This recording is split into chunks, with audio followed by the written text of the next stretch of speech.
Hey everyone, welcome back. Hope you're all doing well. In this video, you're going to learn about the second part of the lesson on the planning and scheduling process.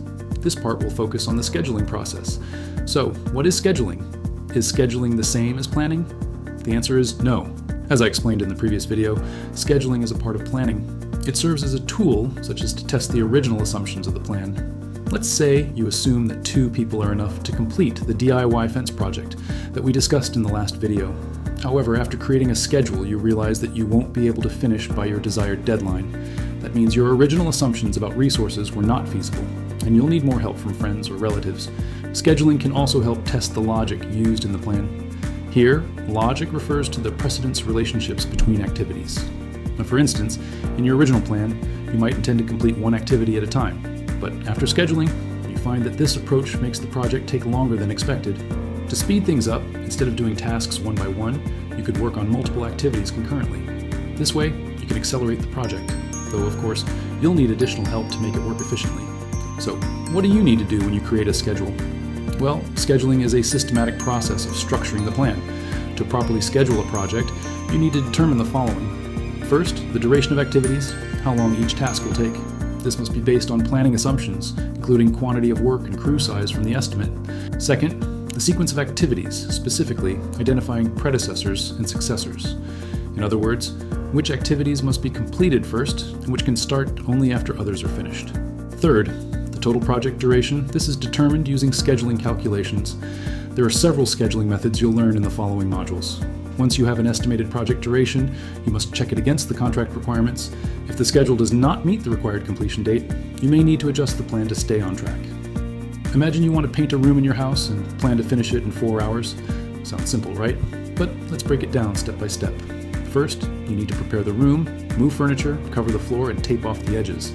That alone might take about an hour. Next, you'll apply primer, which takes another hour, plus drying time. Then comes the main task, painting the walls. Depending on the size of the room, this could take 2 to 3 hours to complete. Finally, you'll need to clean up and move the furniture back, adding at least another hour to the process. Now, if you originally planned for just 4 hours, you might realize after scheduling that the actual time needed is 5 to 6 hours, mainly due to drying times. So, what can you do? You might adjust your expectations, skipping the primer step, use quick dry paint, or even ask a friend to help. As you can see, scheduling helps you see the real timeline, avoid surprises, and make smart adjustments before you even start. So, scheduling can be seen as the process of creating a timeline for the project, integrating the plan with a calendar. Here's an example of a plan visualized as a bar chart schedule. In this chart, you'll see a timescale diagram with bars representing activities. With this schedule, you can easily see when each activity to be performed. However, keep in mind that the schedule is just one function. It helps you develop the timetable of a plan. But if the plan is flawed or poorly developed, then scheduling won't be very useful. The schedule relies on a solid plan to be effective. More specifically, scheduling serves as a time management tool that helps determine the following sets of information. First, activity duration, start date, and end date. This information is critical for stakeholders such as contractors, subcontractors, and material suppliers, as it tells them when to start and complete their tasks. Second, overall project duration, start date, and end date. This is especially important for the contractor as they need to ensure the entire project is finished on time and meets the required deadlines. The schedule can also be used as a resource management tool which helps you to first, identify resources needed for each activity and time period. For example, the design team may need to be involved during the first week of the project. Second, manage the contractor's cash flow. Remember that the owner pays for your work and you pay for material and labor.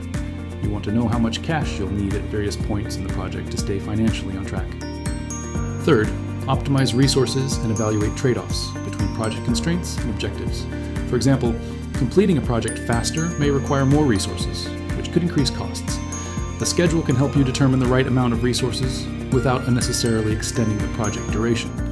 Fourth, eliminate unsafe or inefficient use of resources.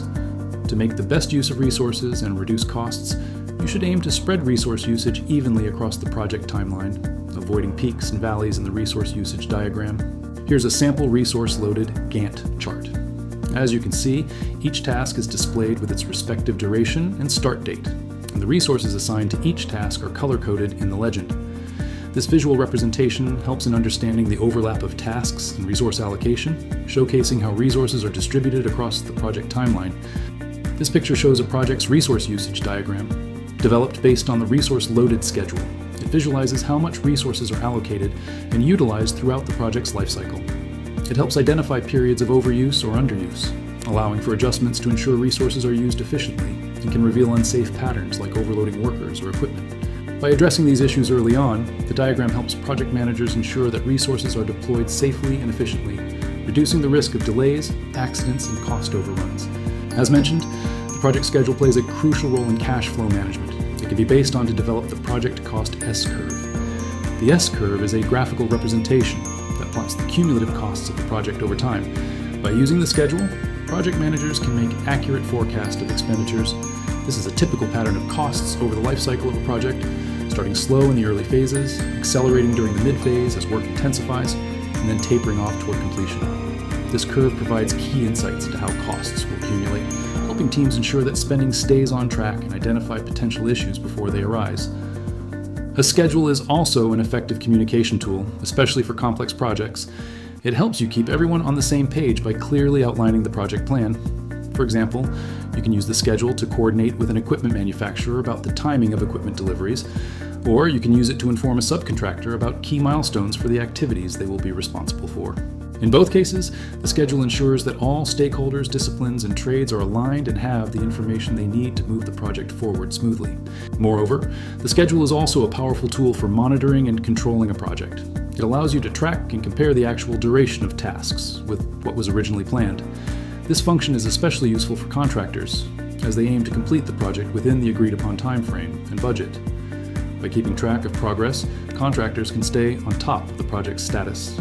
If something goes wrong, like bad weather or a pandemic, the schedule helps contractors analyze the impact of delays on the completion date, costs, production losses, and potential penalties.